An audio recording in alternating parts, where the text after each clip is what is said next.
This is a great episode for anybody out there that's looking to hire employees, looking to hire more employees, or is just dreading the day that they're going to have to start hiring employees. Without any further ado, let's bring on our guest, Nathan Hirsch. And let's welcome Nathan Hirsch to the show. How are you doing today, Nathan?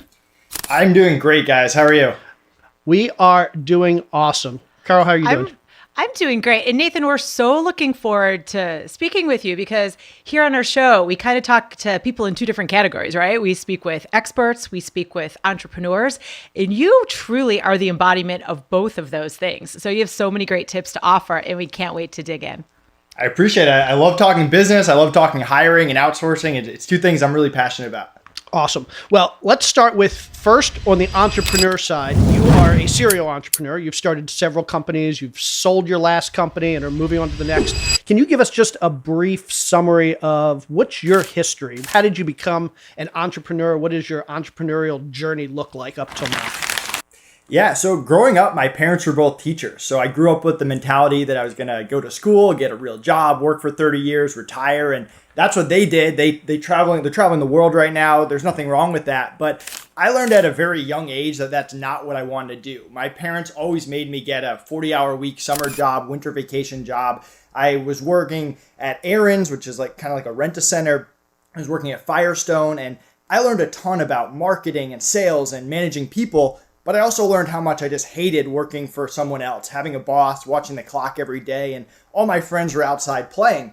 So when I got to college, I kind of looked at it as a ticking clock. I had a glimpse of what life was like after college, and I wanted no part of it. So I started hustling. I took the few $1,000s I had saved up from the summer job, and I started buying people's textbooks, competing against my school bookstore.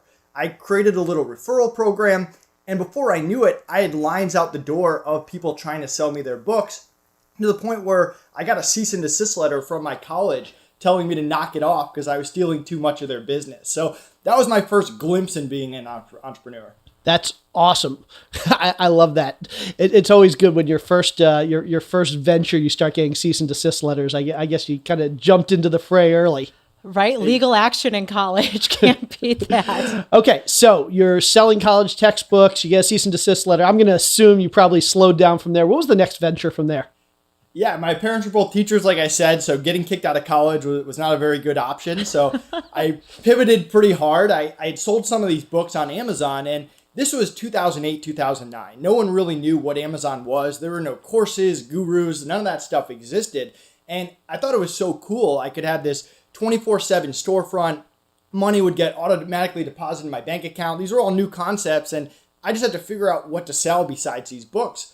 So I started experimenting with stuff I was familiar with, sporting equipment, video games, computers, typical college guy stuff. And I just fail over and over and over again. The only thing I get to sell were these books.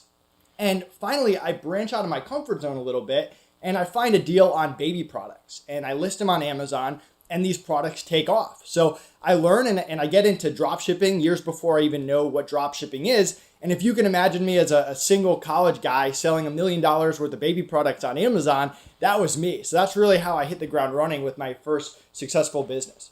That's awesome. And I love the fact, and you kind of hit on this early.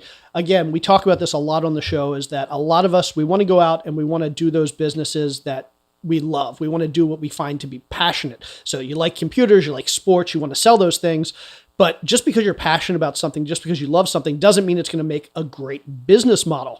And so you weren't scared to say, hey, baby products, I don't have kids, I'm not a baby, but this is something that's going to sell. And you were willing to break out of your passion zone or your comfort zone to sell something that was going to make money, even if it wasn't something that you were truly passionate about or truly loved.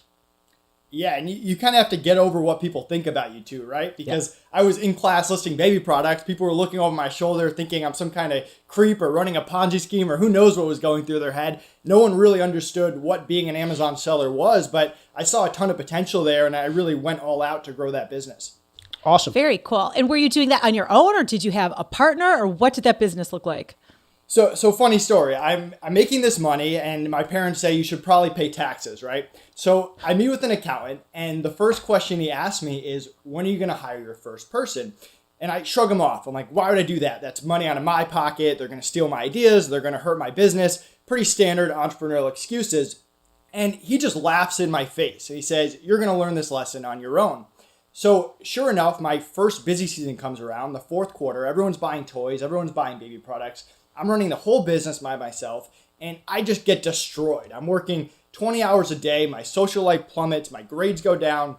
I'm filling every order, answering every email, and I work my butt off for 6 weeks just to keep this business alive. I get to the other side, and I realize, oh my God, my accountant was right. I can never let that happen again. I need to start hiring people. So I'm 20. I know nothing about hiring. I post a job on my Facebook. This guy in my business law class reaches out. He says, I don't know what you do. I need a job. I don't even interview him. I just hire him on the spot. Ends up being this unbelievable hire. He's hardworking. He's smart. We had the same core values, the same beliefs, but completely different skill sets. His name's Connor Gillivan. We've been business partners for 10 years. So I just hit the jackpot at the beginning, but there I am as this punk 20-year-old thinking, man, this hiring thing's easy. You post a job, someone shows up, you make more money, your life becomes easier. And then I just proceed to make bad hire after bad hire after bad hire.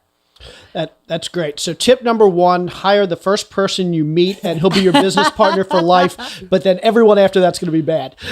Right, exactly. I mean, you could not get luckier. That's awesome. Okay, so people that are listening to this are probably thinking, okay, well, this is the business we're going to talk about, this textbook business, and you grew this business pretty big. What did you get your revenue up to in the textbook business? So I kind of lumped together the textbooks and the baby products. It was all really one business. Yeah. The textbooks I probably sold $50,000-$100,000 somewhere in there, but the baby product business is where I sold the most. That was about $25 million over a 6-7 year period. Yeah. I'm okay. sorry. Pause for a quick second.